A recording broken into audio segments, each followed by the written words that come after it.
Cinta Segitiga. Karya Kang Hamdan. Bab 05. Tak begitu lama, mobil sampai ke tempat tujuan. Mobil segera diparkirkan di tempat parkir taman tersebut. Andi langsung turun, setelah itu segera membukakan pintu samping kiri untuk Sylvia. Ia mengulurkan tangan diterima wanita cantik itu. Sylvia keluar sambil menggenggam tangan Andi. Setelah itu mereka berdua bergandengan tangan tanpa canggung seperti sepasang kekasih yang telah lama bersama. Entah apa yang ada dalam pikiran Sylvia, atau memang benar saking kuatnya daya tarik pria tampan itu, karena baru pertama mengenal Andi langsung jatuh cinta sama halnya seperti adik dan kakaknya.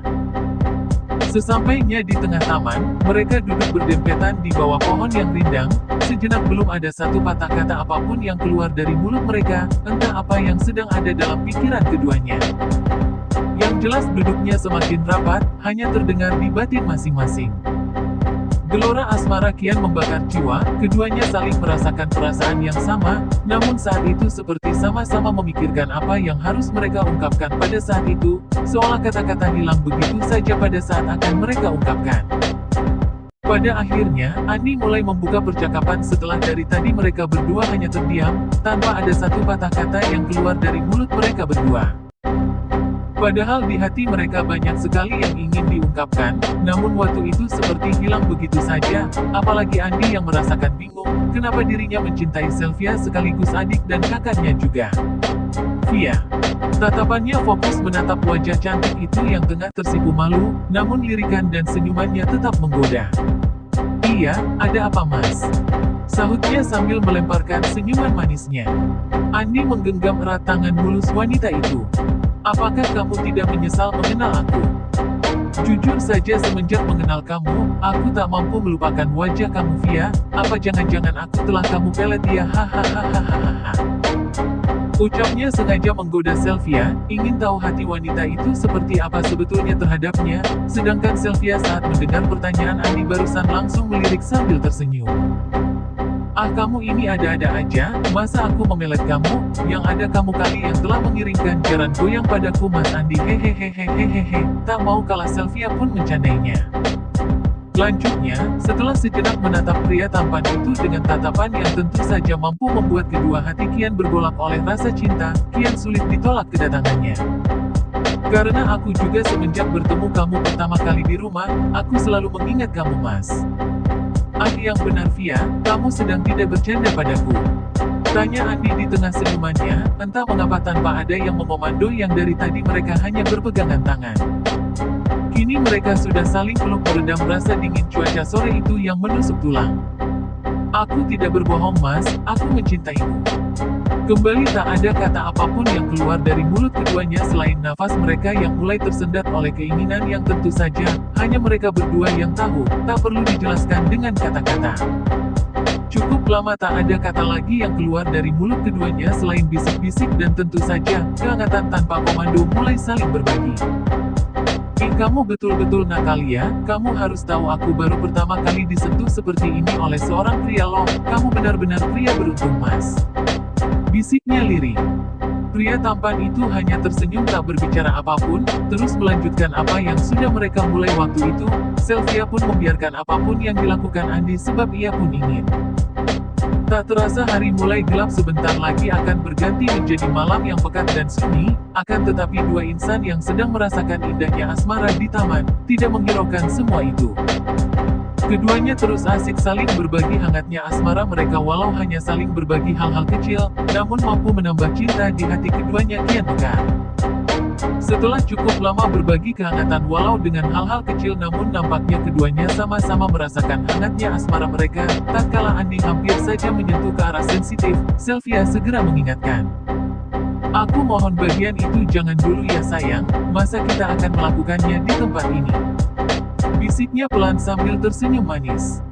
Andi tidak berbicara apapun selain tersenyum, lalu mengangguk dan akhirnya menghentikan pergerakannya yang hampir melewati batas. Sedangkan di rumah Sylvia, Sally dan Indah, kedua adiknya sama-sama sedang melamun memikirkan Andi, apalagi Sally semenjak kencan dan berbagi kehangatan dengan Andi, semakin kuat rasa cintanya, ia ingin secepatnya memiliki Andi seutuhnya, agar bisa bersama setiap saat.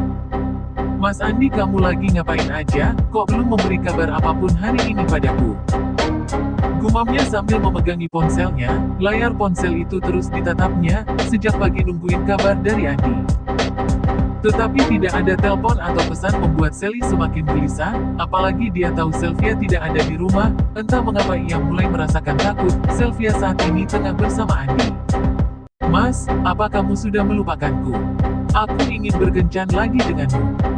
Bisiknya lirih dan tentu saja, hanya dirinya sendiri yang tahu dan mendengar apa yang diucapkan dan dirasakannya saat ini. Tak kalah hebatnya oleh Sally. Indah di kamarnya sedang memikirkan Andi juga. Semenjak bertemu Andi, hatinya langsung terpaut cinta sulit untuk dihindari lagi, terpana oleh ketampanan, badan tinggi dengan otot-otot kegarnya pria tampan itu. Mas, kenapa kamu belum ngajak aku kencan? Pikiran Indah semakin kacau, karena mana mungkin Andi bisa langsung mengajaknya kencan, sebab mereka belum kenal jauh, baru satu kali bertemu satu kali. Aku cemburu sama Kak Sally, dia sudah kamu ajak berkencan, dahinya tiba-tiba mengernyit. Jangan-jangan kamu lagi berkencan sama Kak Sylvia hari ini, Mas? Meski pikirannya kian ngaco, namun dugaannya saat ini tidak salah, memang benar Andi dan Sylvia lagi berkencan, walaupun sebelumnya tidak sengaja janjian bertemu. Kedua wanita cantik itu di kamar masing-masing kian gelisah, pikirannya terus-menerus memikirkan orang yang sama-sama telah mampu mengisi relung hati mereka. Sedangkan Andi dan Sylvia mereka sudah keluar dari taman. Kini, sedang asik ngobrol di mobil, lagi membicarakan kejadian yang membuat mereka terpaksa keluar dari taman, sebab tiba-tiba ada petugas taman yang membuat mereka terpaksa meninggalkan tempat itu. Walau petugas itu tidak ngapa-ngapain pada mereka, namun Andi yang merasa tidak enak sebab sudah hampir maghrib mereka masih berada di taman tersebut walau tidak ada larangan, akhirnya memutuskan pulang. Mas, mengapa tadi kamu malah mengajakku pulang? Padahal terus aja lakukan apa yang tengah kita lakukan tadi, siapa tahu petugas itu membawa kita ke kantor kan bagus sayang. Tiba-tiba, Sylvia bicara begitu membuat Andi terkejut. Kamu bilang apa, Via? Gak salah tuh, masa kamu mau dibawa ke kantor keamanan? Memangnya mau ngapain di kantor keamanan, sayang? Tanyanya, sambil menggeleng-gelengkan kepala. Yang aku mau itu, begitu kita dibawa ke kantor keamanan, petugas menelpon ayahku lalu memberitahukan, kamu dan aku sedang melakukan perbuatan yang menurut mereka tidak baik. Dahi Andi sampai mengernyit, melirik sejenak ke arah wanita cantik itu, sebelum akhirnya fokus kembali ke depan tatapannya. Lalu, sesudah itu apa lagi, Via? Tanyanya, ia ingin lebih tahu lagi apa keinginan wanita cantik itu. Ya tentunya, setelah ayah dan ibuku tahu kita melakukan perbuatan yang tidak mereka sukai, siapa tahu kita segera dinikahkan, bukankah itu bagus, Mas? Ucapnya sambil tersenyum, entah benar atau hanya bercanda bicaranya waktu itu. Namun kata-kata Sylvia waktu itu cukup membuat Andi terkejut. Hah, nikah? Apa tidak salah, kamu sedang bercanda atau serius, Sylvia? Bersambung. Akan seperti apa kisah mereka selanjutnya? Silakan tunggu episode yang akan datang, jangan lupa subscribe.